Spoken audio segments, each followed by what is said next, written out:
여러분 안녕하세요. 옴스입니다. 오늘은 해외 영업 업무에 대해서 여러분들에게 낱낱이 이야기를 해볼까 합니다. 해외 업무에 대해서 질문하시는 분들이 종종 있어서 준비를 좀 했고요.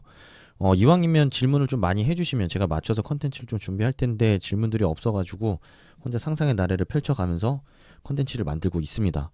이 영상 보시고서 좀 궁금한 내용 있으시면 댓글도 좀 적극적으로 달아주시면 좋을 것 같습니다. 오늘 제가 말씀드린 영업은 뭐 B2C, B2B 여러 가지 영업이 있는데 B2B 영업 중심으로 말씀을 드릴 거고요. 그리고 일반 어떤 이 다수의 고객을 상대로 하는 B2B 영업이 아니라 좀 이제 소수의 고객을 상대로 하는 B2B 영업을 중심으로 설명을 드릴 거예요.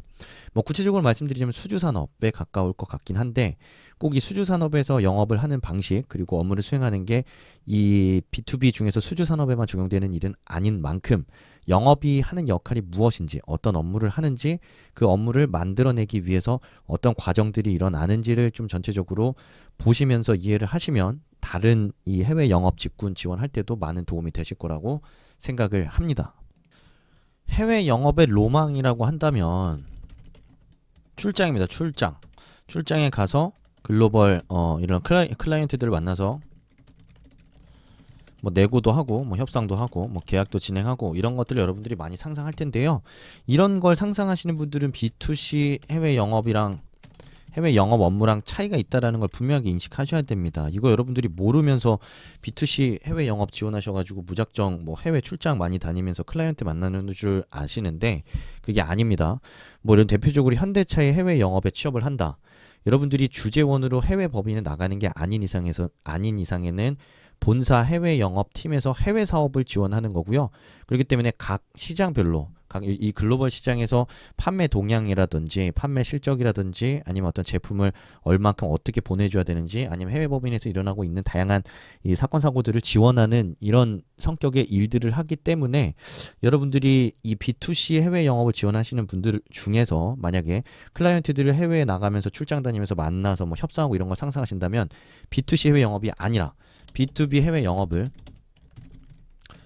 영업이 통상 우리가 상상하는 해외 영업이라는 점 여러분들이 반드시 알고 지원해 주셨으면 좋겠습니다. 이런 오해 정도는 풀고 가야 되지 않을까 싶어서 좀 간략하게 언급을 드렸습니다. 그래서 이 B2C 해외 영업 같은 경우에 제가 사례로 브런치의 그 현대차 해외 영업하는 현직자의 직무 스토리를 제가 풀어놓은 게 있습니다. 그래서 그거 참고하시면 좀 더 이해도 높일 수 있으니까요.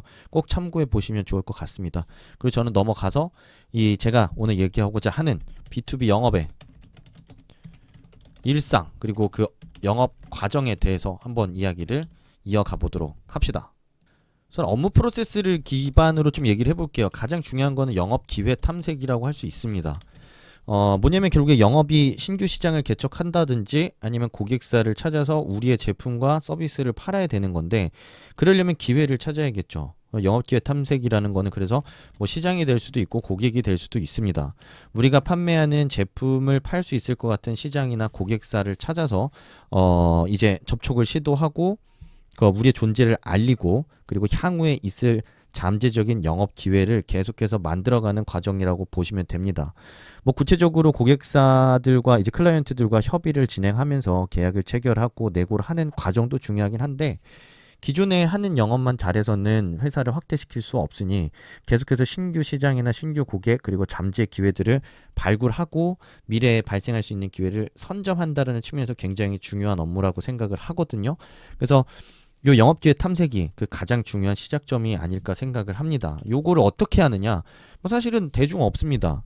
왜냐면 신규 시장이나 신규 고객을 찾는다는 게 얼마나 부지런히 뛰고 얼마나 부지런히 검색하고 얼마나 부지런히 두드리느냐에 따라서 그 차이가 생길 수 있습니다. 우리가 기존에 그 영업하던 대상이나 시장 같은 경우에는 우리가 잘 알고 있겠죠. 거기는 우리가 잘 알고 있겠지만 뭐 모르는 시장, 모르는 고객들 같은 경우에는 얼마나 알고 우리가 이해하느냐에 따라서 새로운 영업 전략을 도출할 수 있거든요. 그렇기 때문에 세세하게 어떤 식으로 신규 영업 기회를 탐색한다라고 말씀드리는 것 자체가 크게 의미는 없을 것 같습니다. 어쨌든 이런 업무가 굉장히 중요한 업무 중에 하나라는 걸 좀 이해하는 게 핵심이지 않을까 생각을 합니다. 자, 그리고 두 번째로는 이 영업의 기회를 영업의 과정이라고 하겠습니다. 영업의 과정을 좀 얘기를 해보도록 하겠습니다. 구체적으로 저는 플랜트 산업에 대해서 이야기를 좀 해드리고 싶어요. 플랜트 산업, 이게 수주 산업이라고 하거든요. 보통. 자, 수주 산업 같은 경우에는 이 주문주들이 그 클라이언트들이 자신들의 사업 계획을 발표합니다. 공사 계획이라고 할게요. 공사 계획을 발표를 합니다.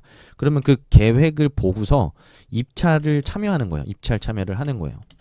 뭐 예를 들면 사우디아라비아나 아니면 중동 같은 국가에서 대규모 플랜트를 건설한다. 수조원대 플랜트를 건설할 경우에 굉장히 큰 공사겠죠.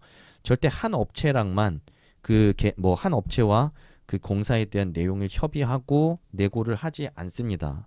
자신들이 만들고자 하는 그 대상에 대한 내용을 이 공고를 통해서 전 세계에 있는 어떤 주요 회사들한테 그 공고를 이제 날리게 되고요. 그 공고들을 보고 우리는 입찰 여부를 검토해서 참여하게 됩니다. 그 참여를 한다라는 건 무슨 뜻이냐면 얘네들이 어떤 이 만들고 싶은 대상에 대한 것들을 이제 뿌린다고 했는데 그것들을 봐가면서 우리가 어떻게 만들 수 있는지에 대한 제안서를 만드는 거예요. 그래서 어떻게 만드느냐, 뭐 비용일 수도 있고요, 일정일 수도 있고요, 뭐 그리고 기타 세부적인 이 공법이라든지 여러 가지들이 사실 포함이 됩니다.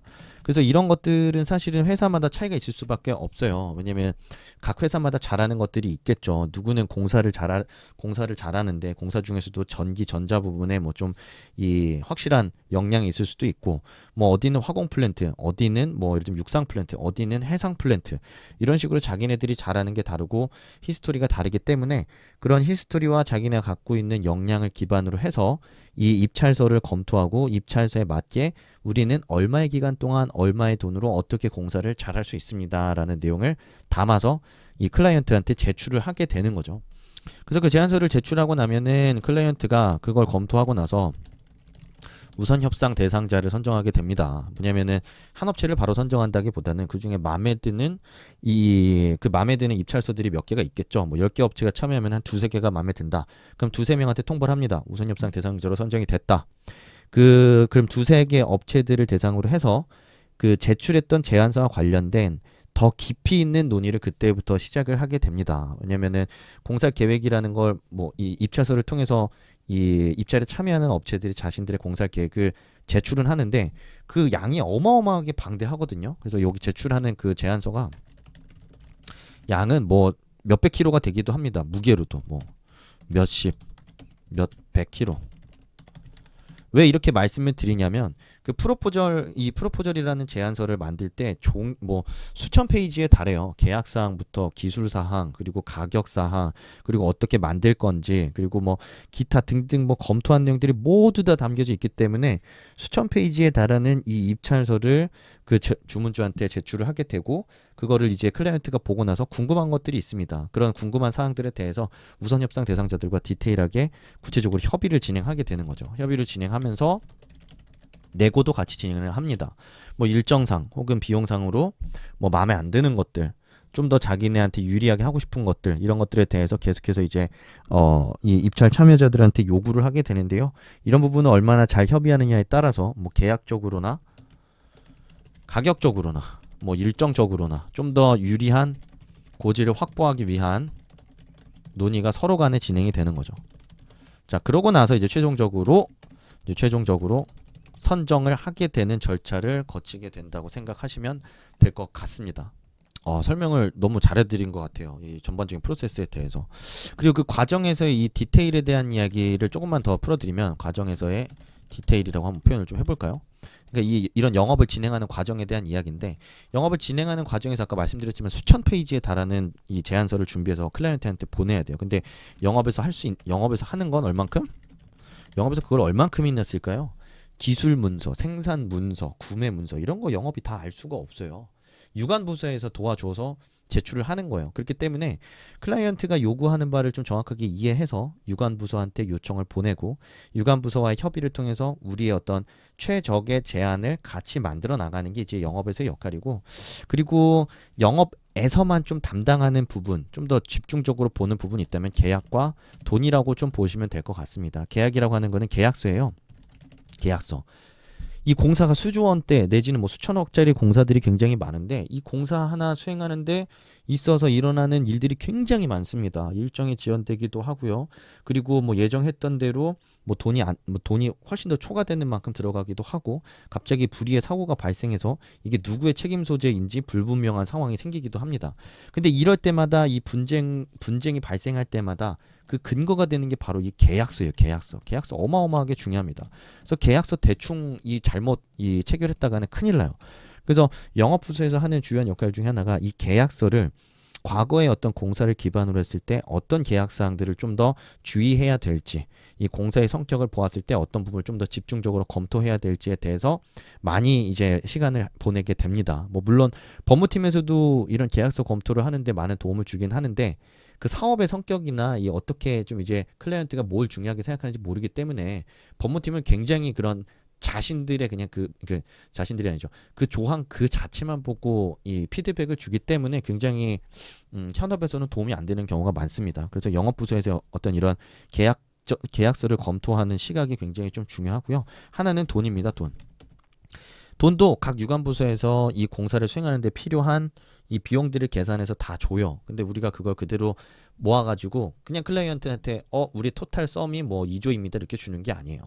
우리가 봤을 때 영업부서 입장에서 봤을 때 2조를 그대로 내면 경쟁력이 없거든요. 그럼 경쟁력을 만들기 위해서는 조금이라도 더 이 내부에서 좀 코스트 다운 할 수 있는 부분을 찾고 계속해서 좀 더 이 경쟁력이 있는 가격을 만들어야 되거든요. 근데 이제 부서의 입장에 도와주는 유관부서 입장에서는 자기네 이해관계를 중심으로 해서 비용을 산출하기 때문에 우선은 많이 넣고 봅니다. 참 신기하게도. 물론 당연히 경쟁력 있는 가격을 줘야 영업에서도 좀 경쟁력 있게 영업할 수 있는데 이 공사를 수행하면서 계속해서 리스크가 터지고 그걸로 인해 사고가 많기 때문에 돈을 굉장히 많이 넣는 거예요, 일부러. 그럼 이제 영업부서에서는 그걸 깎기 위해 노력을 합니다. 뭐 무자비하게 까면 안 되겠죠. 왜냐면 진짜 필요한 만큼은 당연히 우리가 당연히 그 견적서 제출할 때 넣긴 해야겠죠. 하지만 우리가 불필요한 부분 아니면 좀 더 가격 코스트 다운을 해야 된다고 생각하는 부분 내지는 정말 이 공사의 어떤 상징적인 의미나 아니면 필요성 때문에 가격을 일부 깎고서라도 들어가야 된다고 생각하는 경우가 발생했을 때 이런 가격과 관련된 의사결정을 영업에서 수행을 하게 됩니다. 그걸 바탕으로 이제 뭐 계약서, 돈, 그리고 공법, 그리고 생산 일정 이 모든 것들이 담긴 이 하나의 제안서를 완성하고 고객사한테 던지고 그리고 그 이후에 일어나는 고객사들의 어떤 질의응답을 계속해서 수시로 대응하는 이런 업무를 이 B2B 영업, 특히 수주 영업에서 수행을 하게 됩니다. 그렇기 때문에 제가 여기 잘 말씀드린 부분들을 잘 보면 예를 들면 신규 이런 영업 기회를 탐색하기 위한 어떤 활동들 그리고 그 이해도를 높이면서 어떤 잠재 기회를 조기에 확보하고 그리고 영업의 과정에서 이런 고객사의 클라이언트의 어떤 요구와 제안서에 맞는 내부의 답변을 제시하기 위해 우리가 해야 되는 어떤 내부에서의 커뮤니케이션 이런 것들 그리고 그 영업부서에서 특히 좀 더 신경 써서 봐야 된다라는 것들이 어떤 계약서만 해도 수십 페이지가 넘거든요. 계약서와 그리고 우리가 어떤 경쟁력 있는 가격을 제출해야만 좀 더 공사에 입찰할 수 있는지를 중심으로 해서 좀 더 경쟁력 있는 가격을 만들기 위한 내부의 협의 아니면 고객사 아니 클라이언트와의 협의 이런 것들이 영업에서 하는 주된 역할이라고 좀 이해를 하시면 다른 영업부서 지원하는 데 있어서도 많이 도움이 되지 않을까 생각을 해봅니다. 어쨌든 영업에서 하는 업무 그리고 B2B 수주 영업이 무엇인지에 대한 뭐 개괄적인 내용 좀 얘기를 해봤고요. 사실은 영업과 관련해서는 해줄 수 있는 얘기들이 굉장히 많습니다. 저도 영업을 재밌게 수행을 했었고 굉장히 제 죽기살기로 밤낮으로 야근하면서 느낀 바가 많기 때문에 그런 이야기들 하나씩 쭉 얘기를 해볼 거고요. 그리고 이후에는 이런 업무라는 것들을 정말 회사 생활이라는 것들을 현실적인 관점에서도 여러분들이 어떻게 좀 접근해야 되는지에 대한 이야기도 하나씩 좀 풀어보도록 하겠습니다. 그래도 오늘 내용 유익했길 바라면서 추가적인 질문사항은 댓글 남겨주시고요. 그리고 구독과 좋아요도 빵빵하게 부탁드리겠습니다. 감사합니다.